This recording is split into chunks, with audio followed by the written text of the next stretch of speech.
Buddies, ഇത്ര ലേറ്റായിട്ട് ഓണം വിശേഷങ്ങൾ ഷെയർ ചെയ്യാൻ പോണ ഞാനായിരിക്കും. മറ്റൊന്നും കൊണ്ടല്ല, ഒഫീഷ്യൽ ലൈഫും ഫാമിലി ലൈഫൊക്കെ ആയിട്ട് നല്ല തിരക്കാണ് ഞാൻ. ഇന്ന് എഡ്വിയുടെ അംഗൻവാടിയുടെ ഓണം സെലിബ്രേഷനാണ്. 9 മണിയായി. എഡ്വി എണീറ്റില്ല. അങ്ങനെ അവനെ എണീപ്പിച്ച് അവനെ റെഡിയാക്കി അംഗൻവാടിയിലൊക്കെ വിട്ടു. ഞങ്ങളുടെ ഓണം സദ്യയാണ് ഇന്ന് അംഗൻവാടിയിൽ. അപ്പം ഇന്ന് ഓണം സദ്യ അംഗൻവാടിയിൽ എങ്ങനെയാണെന്ന് വെച്ച് കഴിഞ്ഞാൽ ഓരോരുത്തരുടെ വീട്ടിൽ നിന്ന് ഓരോരോ വിഭവങ്ങൾ ഉണ്ടായിക്കൊണ്ട് വരണം, അങ്ങനെയായിരുന്നു. നമ്മുടെ വീട്ടിൽ നിന്ന് നമ്മൾ റെഡി ആയിക്കൊണ്ട് പോയത് സാമ്പാറാണ്.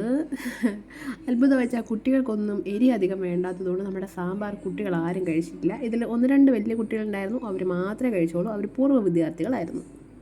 കുട്ടികളുടെ എല്ലാം ചോറൂണൊക്കെ കഴിഞ്ഞിട്ട് ഞങ്ങൾ വലിയവരെല്ലാം കൂടി ഇരുന്ന്, ടീച്ചേഴ്സും ഞങ്ങൾ പേരൻസും എല്ലാം കൂടി ഇരുന്ന് പായസമൊക്കെ കൂട്ടി നല്ല ചോറൊക്കെ കഴിച്ചു.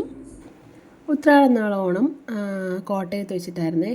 അവിടെ അമ്മയുടെ അനിയൻ്റെ മോൻ്റെ കുഞ്ഞിൻ്റെ 27 അങ്ങനെ പേരിടൽ ചടങ്ങൊക്കെ കഴിഞ്ഞ് ഓണസദ്യയൊക്കെ കഴിച്ച് തിരിച്ചു വരുമ്പോൾ വിശേഷമൊക്കെ പറയാൻ സൈജുവിനെ വിളിച്ച്. അപ്പോൾ സൈജു നല്ല ഉറക്കത്തിലായിരുന്നു. കോട്ടയത്ത് പോയപ്പോൾ എഡ്വിനെ കൊണ്ടുപോയില്ല. എഡ്വിനെ ആയുർ ഏൽപ്പിച്ചിട്ടാണ് പോയത്. കാരണം ഇത്രയും ലോങ് ഒക്കെ പോകുമ്പോൾ അവനെ മാനേജ് ചെയ്യാൻ ഭയങ്കര പാടാണ്. ഞാൻ ഡ്രൈവ് ചെയ്യുമായിരിക്കും. അമ്മയ്ക്ക് അത്രയും നേരം അവനെ മാനേജ് ചെയ്യുകയെന്ന് പറയുന്നത് ഭയങ്കര ഒരു ടാസ്ക് ആയിരിക്കും. അതുകൊണ്ട് എഡ്വിനെ ഞങ്ങൾ ആയുരാക്കിയിട്ടാണ് പോയത്. ആയുർ അവൻ നിന്നോളും. ആയുർ അമ്മയും അപ്പയും എൻ്റെ അനിയത്തി കുഞ്ഞയുടെ കൂടെ നിൽക്കാനാണ് അവൻ ഏറ്റവും കൂടുതൽ ഇഷ്ടം. അവന് ഏറ്റവും ഇഷ്ടമുള്ള വ്യക്തിയും കുഞ്ഞാണ്. കുഞ്ഞ് കഴിഞ്ഞിട്ടേ ഉള്ളൂ വേറെ എന്തും.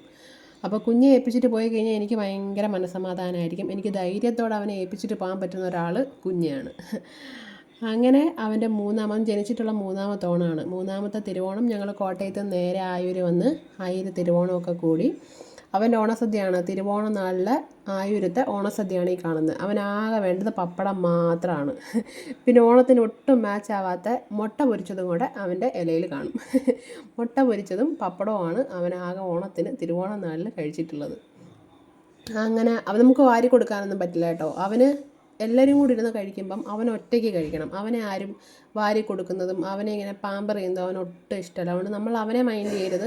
നമ്മൾ നമ്മുടെ ഇല നോക്കി നമ്മൾ കഴിക്കുക. തിരുവോണം നാൾ കഴിഞ്ഞ് ഞങ്ങളെല്ലാവരും നേരെ പുന്നലയ്ക്ക് വന്നു. പുന്നല വെച്ചിട്ടായിരുന്നു ഞങ്ങളുടെ അവിട്ടം നാളെ ഓണസദ്യയൊക്കെ ഒരുക്കി. ഓണസദ്യ ഞങ്ങളെല്ലാവരും കൂടിയാണ് ഒരുക്കിയത്. ഞാനും പൊന്നാൻ്റിയും അമ്മിണിയമ്മയും, പൊന്നാൻ്റി എൻ്റെ അമ്മയാണ് കേട്ടോ, ആൻസിയും, അതായത് നമ്മുടെ എഡ്വേർഡിൻ്റെ കുഞ്ഞ്, ഞങ്ങളെല്ലാവരും ചേർന്നിട്ട് ഓണസദ്യ ഒരുക്കിയത് കൊണ്ട് തന്നെ ഈ ഓണസദ്യ വിളമ്പി വെച്ചിരിക്കുന്ന എൻ്റെ പപ്പയാണ് കേട്ടോ. പപ്പയ്ക്ക് വലിയ കണ്ണ. പപ്പ ഒരുപാട് കറികളൊക്കെ വിളമ്പിയിട്ടുണ്ട്. പക്ഷേ ദോഷം പറയരുതല്ലോ, ഞങ്ങളെല്ലാവരും കൂടി ഒരുമിച്ച് ഒരുക്കിയതുകൊണ്ട് കറികളൊക്കെ നല്ല സ്വാദായിരുന്നു. അതുകൊണ്ട് ഒന്നും വേസ്റ്റ് ചെയ്യാതെ എല്ലാം കഴിക്കാൻ പറ്റി. നല്ല ഹെവി ലോഡായിട്ട് അങ്ങനെ അവിട്ടം നാൾ സദ്യ കഴിച്ചു. എഡ്വേർഡിൻ്റെ ചോറ് ഞാനാണ് ഇത്തവണ കഴിച്ചത്. അവൻ്റെ ഇല വേസ്റ്റ് ആവുന്നത് കൊണ്ട് അവന് കുറച്ച് വാരി കൊടുത്തിട്ട് അതേ ഇലയിൽ ഞാനും കഴിച്ചു. അങ്ങനെ ഇത് കഴിഞ്ഞിട്ട് പ്രഥമൻ ഉണ്ടായിരുന്നു കേട്ടോ. സദ്യ കഴിഞ്ഞ് ഇങ്ങനെ ഉറങ്ങിയിരുന്നപ്പോഴാണ് സൈജാച്ചൻ വിളിച്ചിട്ട് പറയുന്നത്, എല്ലാവരും ഷോടപടേന്ന് റെഡി ആയിക്കോ, ഇനി ഉറങ്ങിയിരിക്കണ്ട, ഞാൻ എല്ലാവർക്കും സിനിമ ടിക്കറ്റ് ബുക്ക് ചെയ്തിട്ടുണ്ട്, നേരെ പുല്ലൂർ ഡി മോളിലേക്ക് വിട്ടോളാൻ പറഞ്ഞു.